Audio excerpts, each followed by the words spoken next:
First sentence is that നമുക്കറിയാം biomass energy is generated or produced by living or once living organism. ഇപ്പൊ ജീവിച്ചിരിക്കുന്ന പുല്ലോ അങ്ങനെയുള്ള മെറ്റീരിയലോ അല്ലെ waste മെറ്റീരിയലോ ഒന്ന് അങ്ങനെ ജീവിച്ചിരുന്നതിന് ശേഷം ഉണങ്ങിപ്പോയ കമ്പ് അങ്ങനെ ഓർത്താൽ മതി. ഒന്ന് ജീവിച്ചിരുന്നതിന് ശേഷം അതിനകത്തുനിന്നുള്ള മെറ്റീരിയലോ ഉപയോഗിച്ചുകൊണ്ട് നമ്മൾ ഉണ്ടാക്കിയെടുക്കുന്ന എനർജിയാണ് biomass energy. It is a renewable energy. It is a renewable source of energy from plants and animals.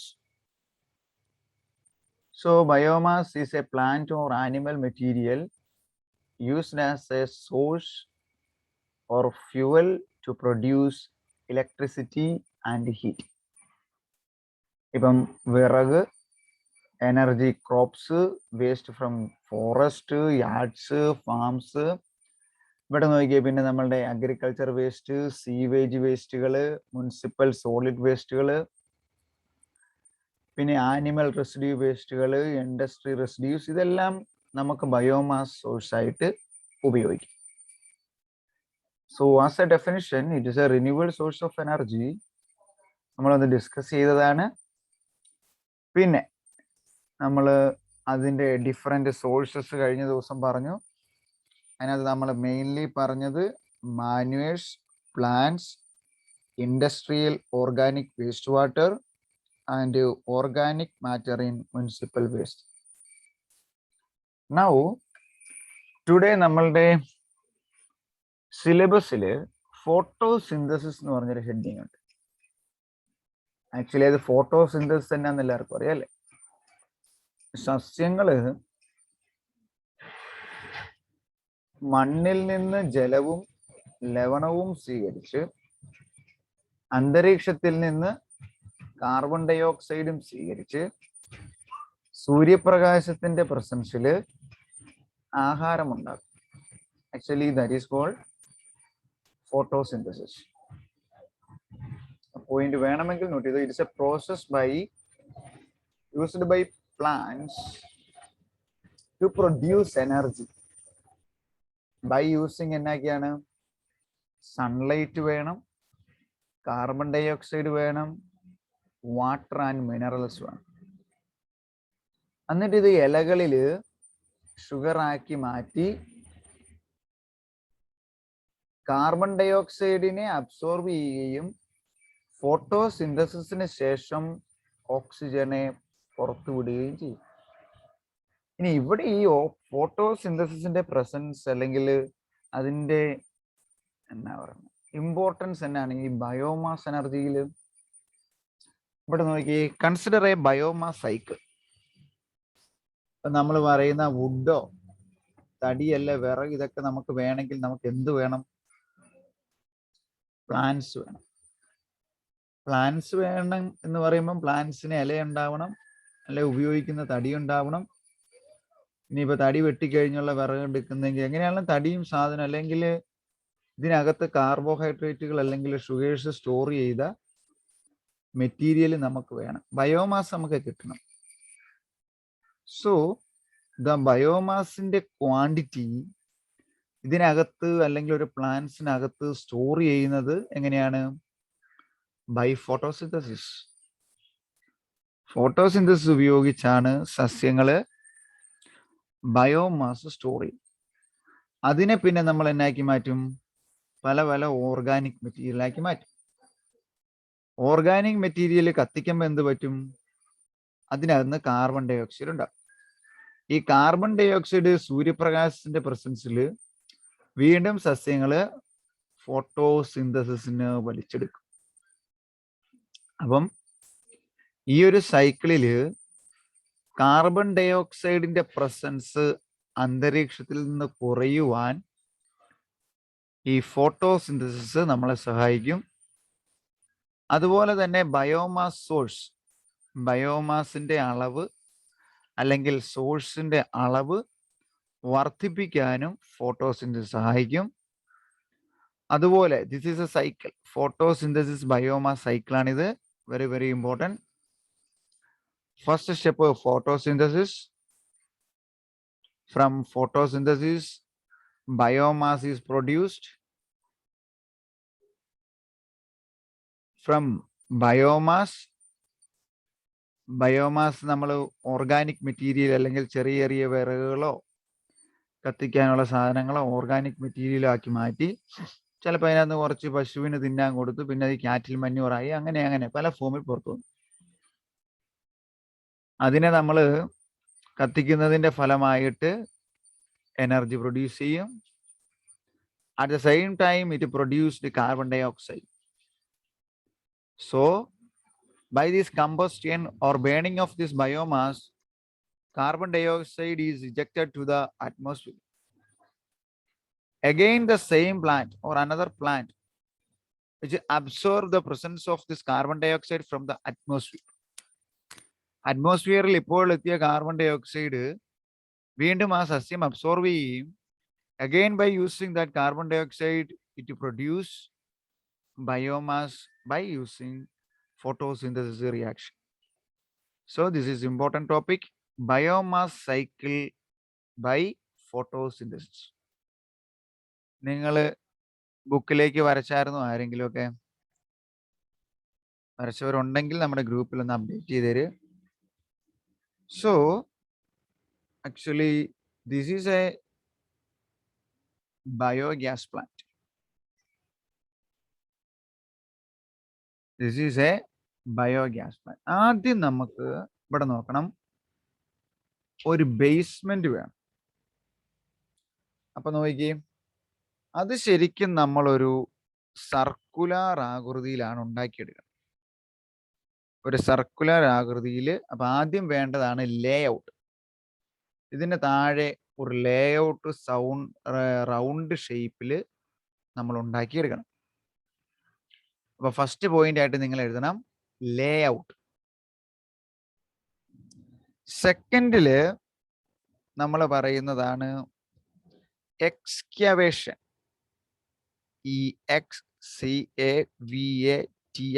Excavation എന്ന് പറഞ്ഞു കഴിഞ്ഞാൽ ആക്ച്വലി മണ്ണ് തുറന്നെടുക്കുക അല്ലെ ഖനനം ചെയ്യുക എന്നുള്ള. അപ്പം ഇവിടം വരെ നമുക്ക് ഇത് എടുക്കണമെങ്കിൽ നമുക്കിവിടെ ഭൂമിയുടെ മുകളിൽ, ഇതാണ് നമ്മുടെ ഗ്രൗണ്ട് ലെവലെങ്കിൽ ഇവിടെ ഒരു വട്ടം വരയ്ക്കാൻ പറ്റുള്ളൂ അല്ലേ? ഇവിടെ നമ്മൾ വട്ടം വരച്ച തന്നെ ചെയ്യണം, പിന്നെ തുളച്ച് ഇങ്ങാടി താഴെ വരെയും ഈ ഷേപ്പിൽ ആദ്യം എത്തിക്കണം. ഇതാദ്യം തുളച്ചെത്തിക്കണം റൗണ്ടിൽ. അപ്പോൾ ലേ ഔട്ട് ഉണ്ടാവണം, അതിനെ എക്സ്കവേറ്റ് ചെയ്യണം, എന്നിട്ട് നമ്മൾ ഈ ഫ്ലോർ, ഈ അടിത്തട്ടില് ഫ്ലോർ ഉണ്ടാക്കണം. ഫ്ലോർ ഉണ്ടാക്കുമ്പം ഈ slurry of cattle dung and water എന്ന് പറയുന്നതിനകത്ത് നമ്മള് ഇപ്പം ചാണകവും പച്ചക്കറി വേസ്റ്റ് ആക്കി ഇടുന്നെങ്കിൽ അത് റിയാക്ഷൻ നടക്കാൻ വേണ്ടി വാട്ടറും കൂടെ ആഡ് ചെയ്ത് അതിനെ സ്ലറി ഫോമിലാക്കും. അതിനെ ഇവിടെ നിങ്ങൾ കൊടുക്കുമ്പം ഇതിനടി കോൺക്രീറ്റ് ചെയ്ത് ലെവലാക്കി വെക്കണം അല്ലേ? അല്ലെങ്കിൽ എന്നാ പറ്റും? അത് മണ്ണിലേക്ക് പോകും. അപ്പം നമുക്ക് ഈ പറയുന്ന പോലെ ഗ്യാസ് പ്രൊഡ്യൂസ് ചെയ്യാൻ വേണ്ടി ഇതിനകത്ത് മെറ്റീരിയൽ ഇല്ലാതെ വരും. ഇതൊരു വലിയ ബയോഗ്യാസ് പ്ലാന്റിന്റെ പിക്ചർ ആകട്ടെ. നമുക്കൊരു ചെറിയ പ്ലാസ്റ്റിക് കുപ്പി കൊണ്ട് പോലും ഇത് ഉണ്ടാക്കിയെടുക്കാം. ഒരു പ്ലാസ്റ്റിക് കുപ്പി എടുത്തിട്ട് അതിനകത്തേക്ക് കുറെ ചാണകമുള്ള ഈ സാധനം ഒരു 3-4 ദിവസത്തേന് കലക്കി വെച്ചിട്ട് ഒരു ഇൻലെറ്റ് വാൽവ് ഒരു ഔട്ട്ലെറ്റ് വാൽവ് ചെറിയൊരു ട്യൂബ് കൊടുത്തിട്ട് അതിന്റെ അറ്റ എങ്ങനെയും അടച്ചു വെക്കുവാണെങ്കിൽ പിന്നെ അത് തുറന്നു നോക്കി ചെന്ന് കത്തിച്ചു കഴിഞ്ഞാൽ ഗ്യാസ് ഉണ്ടാകും നമുക്കറിയാൻ പറ്റും. അപ്പം ആദ്യം നമുക്കൊരു ലേ ഔട്ട് വേണം. ആ ലേ ഔട്ടിന്റെ അത്രയും റൗണ്ട് നമ്മൾ എക്സ്കവേറ്റ് ചെയ്തെടുക്കണം. അടിയിൽ ഫ്ലോർ ഉണ്ടാക്കണം. പിന്നെ ഇത് നമുക്ക് ഇവിടുന്ന് ഒരു ട്യൂബ് ഇങ്ങ് കൊടുത്താലും മതി ഇതിനകത്തോട്ട്. ഇത് ഈ ഷേപ്പിൽ മണ്ണ് വെട്ടി ഇങ്ങനെ തേച്ചെടുക്കാം. ഓർ ഇങ്ങോട്ട് നമ്മുടെ ഇൻപുട്ട് വരുന്ന രീതിയിൽ ഇവിടെ ഒരു മിക്സിംഗ് ടാങ്ക്.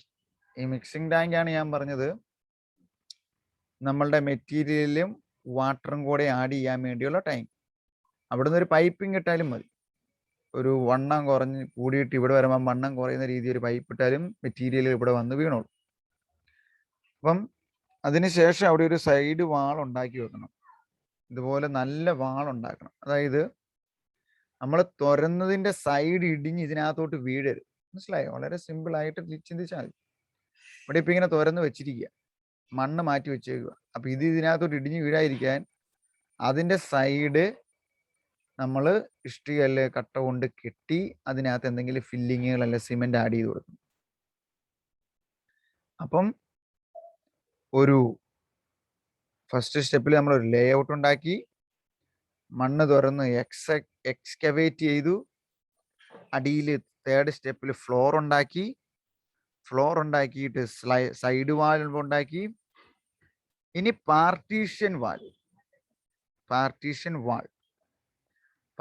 വാൾ എന്ന് പറഞ്ഞു കഴിഞ്ഞാൽ എന്നാ ചെയ്യുന്നതെന്ന് ചോദിച്ചാൽ, ഇതിനെ ഈ സർക്കുലർ പോർഷനെ ഇതിപ്പം ഇത്രയും നമ്മൾ ഉണ്ടാക്കിയാൽ it controls the flow of zari. ഇതിനെ ഇങ്ങനെ പാർട്ടീഷൻ ചെയ്തെടുക്കും. ഭിത്തി ഉണ്ടാക്കുന്ന കേസിലാണ് കേട്ടോ ഞാൻ പറയണേ. ഭിത്തി ഉണ്ടാക്കുന്ന കേസിലല്ലേ. ഓസിഡ് ആണെങ്കിൽ അതിന്റെ ആവശ്യമില്ല. ഇത് നോക്കിയാൽ ഇത് ഇൻലെറ്റ് ആണ്. ഇതിലൂടെ സാധനങ്ങൾ ഇവിടെ വരും. ഇവിടെ വന്നു കഴിയുമ്പോൾ എന്ത് പറ്റും? ഇതിനകത്ത് ഈ വേസ്റ്റുകൾ കുറച്ച് ദിവസം അവിടെ കിടക്കും. കുറച്ച് ദിവസം കിടന്ന് അതിനകത്ത് അനൈറോബിക് ഇത് നടന്ന് ഫെർമെന്റേഷൻ നടന്ന് ഇതെല്ലാം ഉണ്ടായി ഗ്യാസ് ഇവിടുന്ന് മുകളിലോട്ട് പോകും. ഗ്യാസ് ഇവിടെ വന്നെന്നിരിക്കട്ടെ, ഇവിടെ വരുമ്പോൾ എന്നാ പറ്റും? പ്രഷർ കൂടും അല്ലേ? നോക്കിക്കോണം, ഓട്ടോമാറ്റിക് നടക്കുന്ന പ്രോസസ് ആയത്. പ്രഷർ കൂടുമ്പം ഇത് താഴത്തേക്ക് വിടുന്നു. ഇവിടെ തള്ളുമ്പോൾ ഇതിനകത്ത് അടങ്ങിയിരിക്കുന്ന ഇപ്പം ഏറ്റവും അടിയിലുള്ള മെറ്റീരിയൽ, ഇവിടെ കിടക്കുന്ന മെറ്റീരിയൽ, ഇത് തള്ളുമ്പോൾ ഇവിടെ കിടക്കുന്ന മെറ്റീരിയൽ ഇതിലേ കയറി ഇവിടെ ഓവർഫ്ലോ ടാങ്കിൽ വളമായിട്ട് നമുക്ക് കിട്ടും. പറഞ്ഞ മനസ്സിലായല്ലോ എങ്ങനെയാന്ന്? ബയോഗ്യാസ് ഉണ്ടായി ഇതിനകത്ത് ഈ ഡോംബ് എന്നാ പറയുന്നത്. ഡോം, ഈ ഡോമിനകത്ത് നിറഞ്ഞ് താഴത്തേക്ക് വരും. അപ്പോഴത്തേക്ക് ഇവിടുന്ന് ഏറ്റവും അടിയിൽ കിടക്കുന്ന ഈ മെറ്റീരിയല് ഇപ്പൊ ഇവിടെ നിന്ന് ഗ്യാസ് ഉണ്ടായി മുകളിലോട്ട് പോയി. ഇപ്പൊ ഇതിനകത്ത് ഇനി ഗ്യാസ് ഉണ്ടാക്കാനില്ല, അത് ചുമ്മാ മെറ്റീരിയൽ അല്ലേ, വേസ്റ്റ് കിടക്കുവാണ്. അതിനൊരു ഹൈ പ്രഷർ ഇവിടുന്ന് കൊടുക്കുമ്പോൾ ഇതിലേ തള്ളി ഇതിനകത്ത് ഓവർഫ്ലോ ടാങ്കിൽ കൊണ്ടിടും. ഇനി ഇതിന് നമുക്ക് എന്നാ ചെയ്യാം? ഇവിടുന്ന് പുറത്തേക്ക് കോരിയെടുത്ത് വളമായിട്ട് ഉപയോഗിക്കും. അപ്പൊ ഇതിനെ പാർട്ടീഷൻ ചെയ്യണം. ഈ ബയോഗ്യാസ് പ്ലാന്റിനെ ഒരു ഫസ്റ്റ് ഹാഫ് ഇൻലെറ്റ് പാർട്ടായിട്ടും സെക്കൻഡ് ഹാഫ് ഔട്ട്ലെറ്റ് ചേംബർ ആയിട്ടും ഒരു പാർട്ടീഷൻ വാൾവ്. ഇനി നമ്മൾ പറഞ്ഞ പോലെ ഇതിനെ നമ്മൾ ഇൻലെറ്റ് ട്യൂബ് എന്ന് വിളിച്ചാൽ, ഒരു ഇൻലെറ്റ് പൈപ്പ് എന്ന് വിളിച്ചാൽ, ഒരു ഇൻലെറ്റ് പൈപ്പും വേണം, ഒരു ഔട്ട്ലെറ്റ് പൈപ്പും വേണം. ഇനി എന്നാ ചെയ്യണമെന്ന് ചോദിച്ചാൽ, ഇപ്പൊ നമ്മളിങ്ങനെ രണ്ടും ഉണ്ടായി കഴിഞ്ഞാൽ അതിനെ മുഴുവൻ പ്ലാസ്റ്റർ ചെയ്യും. ഈ സിമെന്റ് കൊണ്ട് പ്ലാസ്റ്റർ ചെയ്യുക എന്ന് പറഞ്ഞാൽ എന്നാണ്? ഈ വെള്ളം അകത്ത് കിടക്കുന്ന, ഇപ്പം മീൻകുളമൊക്കെ സിമെന്റ് കൊണ്ട് ഉണ്ടാക്കുവാണെ അതിന്റെ മുകളാണ് നമ്മളിങ്ങനെ പ്ലാസ്റ്റർ ചെയ്യാന്ന് പറയും. സിമെന്റും വെള്ളവും കൂടെ ചേർത്തേച്ച് അതിന്റെ മുകള് ഭയങ്കരമായിട്ട് മിനുസപ്പെടുത്തും, വെള്ളം താഴത്തേക്ക് പോകാതെ. എവിടെയെങ്കിലും വെള്ളത്തിന് എങ്ങും ചോർച്ച വരല്ലേ. ചോർച്ച വന്നാൽ അത് മണ്ണിലോട്ട് പോകും. അത് ഭയങ്കര ബുദ്ധിമുട്ടാണ്, പ്രാക്ടിക്കൽ പർപ്പസിൽ നടക്കില്ല. സോ അടുത്തതാണ് പ്ലാസ്റ്ററിങ്. നെക്സ്റ്റ് സ്റ്റെപ്പാണ് ദ സ്ലറി മിക്സിംഗ് ടാങ്ക്. ഇവിടുന്ന് നമ്മളിപ്പം ഇവിടെ ഒരു പശുത്തൊഴുത്തുണ്ടെങ്കിൽ അവിടെ നിന്നുള്ള വേസ്റ്റുകൾ ഇങ്ങോട്ട് ഉണ്ടായിച്ച് ഇവിടെ ഒരു മിക്സിങ്ങോ ഒരു സ്റ്റിറിങ്ങോ യൂണിറ്റ് ഉണ്ടെങ്കിൽ അത് കൃത്യമായി വാട്ടറുമായിട്ട് മിക്സ് ചെയ്ത് ഇങ്ങോട്ട് ഒഴിച്ചു കൊടുക്കാം. Then composite pit. നമ്മൾ ഈ പറഞ്ഞ കമ്പോസിറ്റ് ഔട്ട് സൈഡിൽ നമുക്കൊരു ഇത് വേണം, കുറച്ച് ദിവസം അല്ലെങ്കിൽ ഇത് സൂക്ഷിക്കാൻ പറ്റണം അല്ല. ഇപ്പം ഇന്ന് നമ്മൾ ഉണ്ടായി കുറച്ച് വേസ്റ്റ് മെറ്റീരിയൽ ഇവിടെ വന്ന് അതെപ്പോഴും നമുക്ക് എടുത്തു മാറ്റാനോ അങ്ങനെയൊന്നും പറ്റിയെന്ന് വരികയില്ല. സോ മൾട്ടിപ്പിൾ ഡേയിൽ അല്ലെങ്കിൽ ഇങ്ങനെ ദിവസങ്ങളോളം അവിടെ കിടക്കുന്ന സാധനം നമുക്ക് ഈ സ്ലറി റിസീവ് ചെയ്യാൻ പറ്റണം. അതുപോലെ അപ്പുറേ വളം വന്നാൽ അത് റിസീവ് ചെയ്യാൻ പറ്റണം.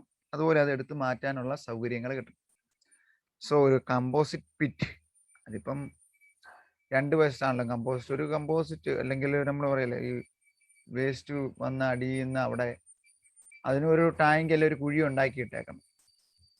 ഇല്ലെങ്കിൽ ഇത് ഓസ കൊടുക്കുന്നെങ്കിൽ ഇവിടെ ഒരു പ്ലാസ്റ്റിക്കിന്റെ ഒരു കന്നാസോ മറ്റോ വെച്ചാൽ അതിനകത്തോട്ട് വീണുള്ളൂ, അതെടുത്ത് മാറ്റണം. ഇനിയാണ് ദ ഫൈനൽ സ്റ്റെപ്പ്. ഇതെല്ലാം ഉണ്ടാക്കി കഴിഞ്ഞാൽ ഇത് ഈ ഗ്യാസ് ഹോൾഡർ, ഈ ഡോം വെക്കുന്നത്. ഈ ഡോം വെക്കുമ്പോൾ നോക്കുക, ഇത് വളരെ ശ്രദ്ധിച്ചു വെക്കണം അല്ലെ. ഇവിടെ മുട്ടരുത്, ഇവിടെ മുട്ടരുത്, ഇവിടെ മുട്ടരുത്, ഇവിടെ മുട്ടരുത്. അപ്പം these can be dug the ground or limited with menstruation. The volume should be sufficient to receive the amount of slurry. അങ്ങനെ നമ്മൾ ആ കാര്യങ്ങളൊക്കെ ശ്രദ്ധിക്കണം. എത്ര വേസ്റ്റ്, ഇതിന് എത്ര വോളിയം വേണമെന്നൊക്കെ ശ്രദ്ധിക്കണം. എന്നിട്ട് ഇത് വളരെ പെർഫെക്റ്റ് ആയിട്ട് the gas holder is mounted very carefully without causing any tilting of the guide pipe and damage to the digester valve. ഈ വാളിന് ഒന്നും പറ്റാതെ ഈ ഒരു സാധനത്തിനെ പ്ലേസ് ചെയ്യാൻ പറ്റണം. അതാണ് ഇതിനകത്ത് ഏറ്റവും ഒരു ഫൈനലി ഡിഫിക്കൽട്ടായ പ്രോസസ്സ് എന്ന് പറയുന്നത്. നല്ലൊരു എഞ്ചിനീയറിംഗ് ഡിസൈനിങ് നമ്മുടെ ഈ വേണം. ഇത് മുഴുവൻ മണ്ണ് കുഴിച്ചിങ്ങനെ പണിതില്ല, ഇങ്ങനെ കെട്ടിയെടുക്കാം. ഇതിനകത്തുനിന്ന് കോരാൻ വേണ്ടി ഇപ്പൊ ഇവിടെ കുറച്ച് ഇടയിട്ട് കഴിഞ്ഞാൽ നമുക്ക് ഇറങ്ങി നിന്ന് കോരി മാറ്റുകയും ചെയ്യും. ഇത് പൊങ്ങി എന്നാലും കുഴപ്പമില്ല, സാധനങ്ങൾ ഇട്ട് കൊടുത്താൽ മതി. പക്ഷേ ഇത് വെക്കുമ്പം ഈ ഡോം കൃത്യം അല്ലെങ്കിലും ഇതിനകത്ത് ബയോഗ്യാസ് കിട്ടണം അല്ലേ. ഈ ഗ്യാസ് ഉണ്ടായി ഇവിടെ പോയി നിറഞ്ഞിട്ടോ ഇവിടെ പോയി നിറഞ്ഞിട്ടോ കാര്യമില്ല. ഇതിനകത്ത് ഗ്യാസ് ഉണ്ടായാൽ ഈ ഗ്യാസ് വാൽവിലൂടെ ബയോഗ്യാസ് പുറത്ത് കിട്ടുള്ളൂ. So placing of the gas holder, last step. 10 process ഉണ്ട്, എഴുതി തരാൻ പോയിന്റ് ആയിട്ട്. എന്നാലൊന്ന് കേൾക്കുക. ആദ്യം ലേ ഔട്ട് ഉണ്ടാക്കുക, എന്നിട്ട് അതിനെ എക്സ്കവേറ്റ് ചെയ്യുക, അതിനെ തുറന്നെടുക്കുക, അടിയിൽ ഫ്ലോർ ഉണ്ടാക്കുക, ദെൻ സൈഡ് വാൾ ഉണ്ടാക്കുക, ദെൻ പാർട്ടീഷൻ വാൾ ഉണ്ടാക്കുക, ഇൻലെറ്റ് ഔട്ട്ലെറ്റ് പൈപ്പ് ഇടുക, എന്നിട്ട് ഈ ഉണ്ടാക്കിയത് മുഴുവൻ പ്ലാസ്റ്റർ ചെയ്തെടുക്കുക, ദെൻ സ്ലറി മിക്സിംഗ് ടാങ്ക് ഉണ്ടാക്കുക, കമ്പോസിറ്റ് പിറ്റ് ഉണ്ടാക്കുക, placing of the gas holder. Perfect ആയിട്ട് നമ്മുടെ ഗ്യാസ് ഹോൾഡറെ പ്ലേസ് ചെയ്യും. സ്റ്റെപ്പുകൾ കേട്ടതിൽ നിന്നും മനസ്സിലായോ? Ashwini D Chandran, the different step. Okay, good, thank you. So first പോയിന്റുകളെല്ലാം വേണം ഫുൾ മാർക്ക്. ലേ ഔട്ടിന് എഴുതി നിങ്ങളുടെ സെന്റൻസിൽ തന്നെ ഒരു ലേ ഔട്ട് ഉണ്ടാക്കുക എന്നങ്ങ് എഴുതിയാൽ മതി. ലേ ഔട്ട് ഉണ്ടാക്കണം. സെക്കൻഡ് സ്റ്റെപ്പ് അശ്വതി, യെസ് പറയാവോ? Second step excavation. Excavation, very good. Excavation. Third step ഏറ്റവും താഴെ ഒരു ഫ്ലോർ ഉണ്ടാക്കണം, അതിന് ലീക്കേജ് ഒന്നും പാടില്ല. അടുത്തത് സൈഡ് കെട്ടിയെടുക്കണം അല്ലേ, ഇല്ലേ അത് ഇടിഞ്ഞു പോകും. ആ ഫ്ലോർ അടി കെട്ടിയാലേ സൈഡിലോട്ട് കെട്ടാൻ പറ്റുള്ളൂ. അങ്ങനെ ചിന്തിച്ചാൽ മതി. ഫ്ലോർ കെട്ടിക്കഴിഞ്ഞാൽ പിന്നെ സൈഡ് വാള് കെട്ടിയെടുക്കണം. സൈഡ് വാള് കെട്ടിക്കഴിഞ്ഞാൽ പിന്നെ നമ്മൾ പറഞ്ഞ പോലെ ഇൻപുട്ടും ഔട്ട്പുട്ടും രണ്ടായിട്ടുള്ള പാർട്ടീഷൻ വാളുകൾ വേണം.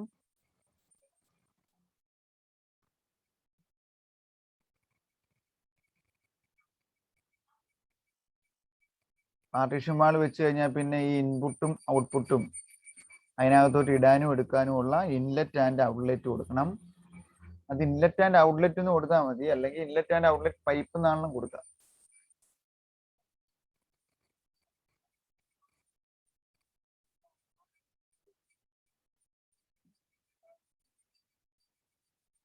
ഇൻലെറ്റ് കൊടുത്താൽ പിന്നെ എന്നാ വേണ്ടേ?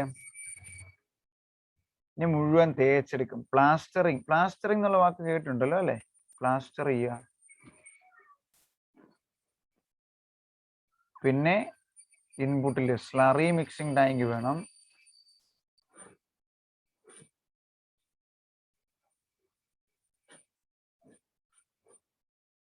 പിന്നെ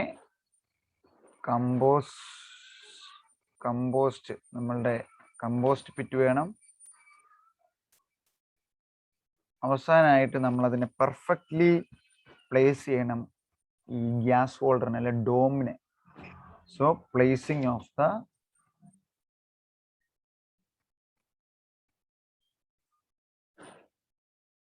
ഗ്യാസ് വാൾവ്.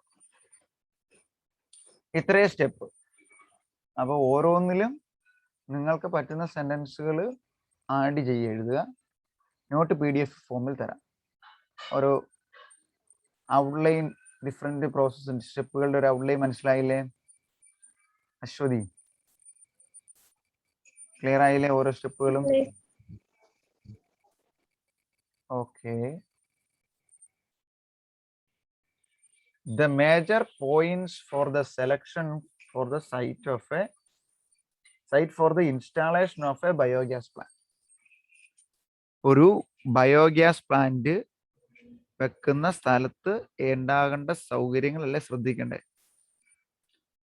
ഒന്നാമതായിട്ട് നമുക്ക് പറയാം, we need much enough space or sufficient space.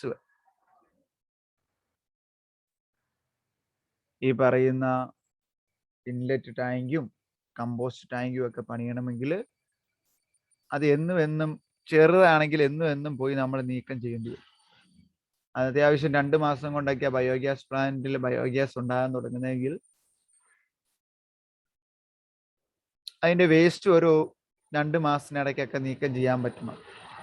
അല്ലെ എപ്പോഴും ചെയ്യേണ്ട അവസ്ഥ വരില്ല. അപ്പം സഫിഷ്യന്റ് സ്പേസ്. രണ്ടാമത്, ഈ ക്യാറ്റിൽ ഷെഡ്, അല്ലെ നമ്മൾ ഏതാണ് നമ്മളുടെ സോഴ്സ് ഉപയോഗിക്കാൻ ഉദ്ദേശിക്കുന്നത്, ഇപ്പൊ ചാണകത്തിൽ നിന്ന് ഉപയോഗിക്കാൻ ഉദ്ദേശിക്കുന്നതെങ്കിൽ അതിന്റെ ഷെഡ് അതിനടുത്തുണ്ടാവണം. അല്ലാതെ ഈ ക്യാറ്റിൽ ഷെഡ് ഇവിടെ ഇരിക്കുകയും ഒരു 10 കിലോമീറ്റർ അപ്പോഴെയാണ് ബയോഗ്യാസ് പ്ലാന്റ് എങ്കിൽ ഇതെന്നും അവിടെ കൊണ്ടുപോയി വെള്ളത്തിൽ കലക്കി ഒഴിച്ചുകൊണ്ടിരിക്കാനേ സമയം കിട്ടുള്ളൂ. ഹൈ കോസ്റ്റ് ആയി. അപ്പൊ ട്രാവലിംഗ് കോസ്റ്റ് മിനിമം ആക്കണം. അതുപോലെ മറ്റൊരാവശ്യമാണ് minimise the cost of gas pipe. ഇത് എവിടെയാണോ ഉപയോഗിക്കേണ്ടത്, അപ്പം ഇവിടെയാണ് നമ്മളുടെ ക്യാറ്റിൽ ഷെഡും ഇവിടെയാണ് ഉപയോഗിക്കുന്ന സ്ഥലമെങ്കിൽ ഇവിടെയൊന്നും കൊണ്ടു വെച്ചിട്ട് കാര്യമില്ല. ഇതിന് രണ്ടിന്റെ ഏകദേശം നടുക്കായിട്ട് വെക്കണം. അപ്പൊ നമുക്ക് ഇവിടുന്ന് ഇത് ഇങ്ങനെ കൊണ്ടുപോയി ഇട്ടേച്ച് ഇവിടുന്ന് ഗ്യാസിനെ ഇങ്ങോട്ട് ഉപയോഗിക്കാം. ഇനി ഇതിനെ സ്ലറിയാക്കി മാറ്റാൻ ചാണകം നേരിട്ടിടുവല്ല, അത് വെള്ളത്തിൽ ചേർത്ത് മിക്സ് ചെയ്തിടണം. പ്ലെന്റി ഓഫ് വാട്ടർ, അതിന്റെ അവൈലബിലിറ്റി, വാട്ടർ അവൈലബിലിറ്റി വളരെ അത്യാവശ്യം. എല്ലാ പോയിന്റും നിങ്ങൾ പറഞ്ഞു തന്നെയാണ്. പിന്നെ മരത്തിനടുത്തൊന്നും ആയിരിക്കില്ല. ബിക്കോസ് ഇവിടുന്ന് ഒരു മരം ഇവിടെ നിൽപ്പുണ്ടെങ്കിൽ ആ മരത്തിന്റെ റൂട്ട് ഇതിലെ വന്ന് ഇതിന്റെ അടി വല്ലതും വിള്ളലാക്കി കഴിഞ്ഞാൽ പിന്നെ ഒന്നും ചെയ്യാൻ പറ്റില്ല. ഗ്യാസ് അതിലെ ലീക്ക് ചെയ്ത് അങ്ങനെയൊക്കെ പോകും. സോ മരങ്ങൾ തൊട്ടടുത്ത് ഉണ്ടാവാൻ പാടില്ല. റൂട്ടുകൾ ഉണ്ടാക്കി ഇത് ടാങ്കിനൊന്നും പറ്റില്ല. പിന്നെ കിണറുകളൊക്കെ മിനിമം ഒരു 10-15 മീറ്റർ അവേ ആയിരിക്കും. അല്ലെങ്കിൽ അതിൻ്റെ ഒരു വേസ്റ്റ് മെറ്റീരിയൽ സൂക്ഷിച്ച് അതായത് പ്ലാസ്റ്റർ ചെയ്താൽ കുഴപ്പമില്ല. എന്നിരുന്നാൽ പോലും അതിലൊരു ഡേർട്ടി സ്മെല്ലോ വാട്ടറിന്റെ കണ്ടാമിനേഷനോ പൊല്യൂഷനോ ഉണ്ടായ പിന്നെ ഒരു അല്പം ഉയർന്ന ഏരിയ ആയിരിക്കും. ഇപ്പൊ നോക്കിയാൽ ഇങ്ങനെയാണ് നമ്മുടെ സ്ഥലം കിടക്കുന്നതെങ്കിൽ ഇവിടെ ഏറ്റവും താഴെയൊക്കെ കൊണ്ടുപോയി വെച്ചാൽ എന്നാ പറ്റും? മഴക്കാലമാകുമ്പോൾ ഉറവയുണ്ടാകുന്ന സ്ഥലമാണെങ്കിൽ ഇതിനകത്ത് വെള്ളം നിറയും. ഇത്ര നമ്മുടെ ഈ ഒരു ഏരിയയിലൊക്കെ പണിയണം എന്ന് കരുതിയാൽ ഒത്തിരി വെള്ളം മഴക്കാലങ്ങളിൽ നിറയാൻ പാടില്ല. So place it an elevated area. So this is the first point. Sufficient place. Travel cost minimize the second point. Minimize the gas cost, pipe cost. Third point. Water availability. Fourth one. Free from roots of the tree. Fifth one. It's away from drinking water source. Seventh one. 81. It is at the elevated area. 1, 2, 3, 4, 5, 6, 7, 8. 4 മാർക്കിന് ചോദിച്ചാൽ പോലും 8 point എഴുതാം. Clear അല്ലേ എല്ലാ പോയിന്റും? ആര്യ? അതെ sir, clear ആണ്. Okay. ഉണ്ടോ? ഒരു മാസം അത് അടച്ചു വെച്ചു, ആ വേസ്റ്റുകൾ അങ്ങനെ ചെയ്തു. ഇല്ലേ നമുക്ക് നേരെ അന്ന് തന്നെ ഇടാം കേട്ടോ, അതിനകത്ത് കുഴപ്പമൊന്നുമില്ല.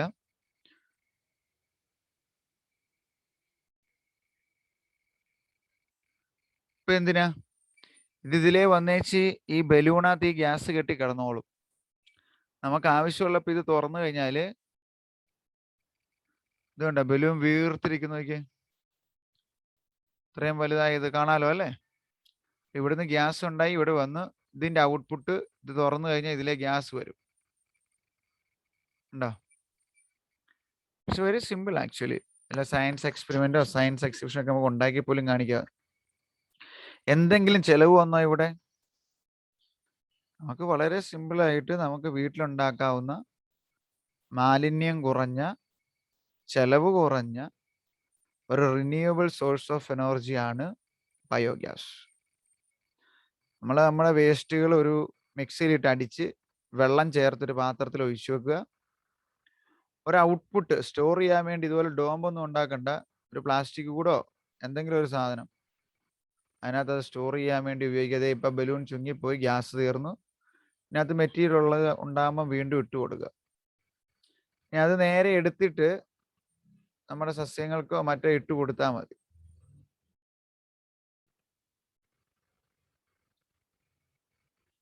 അതൊരു ബക്കറ്റ് എടുത്ത്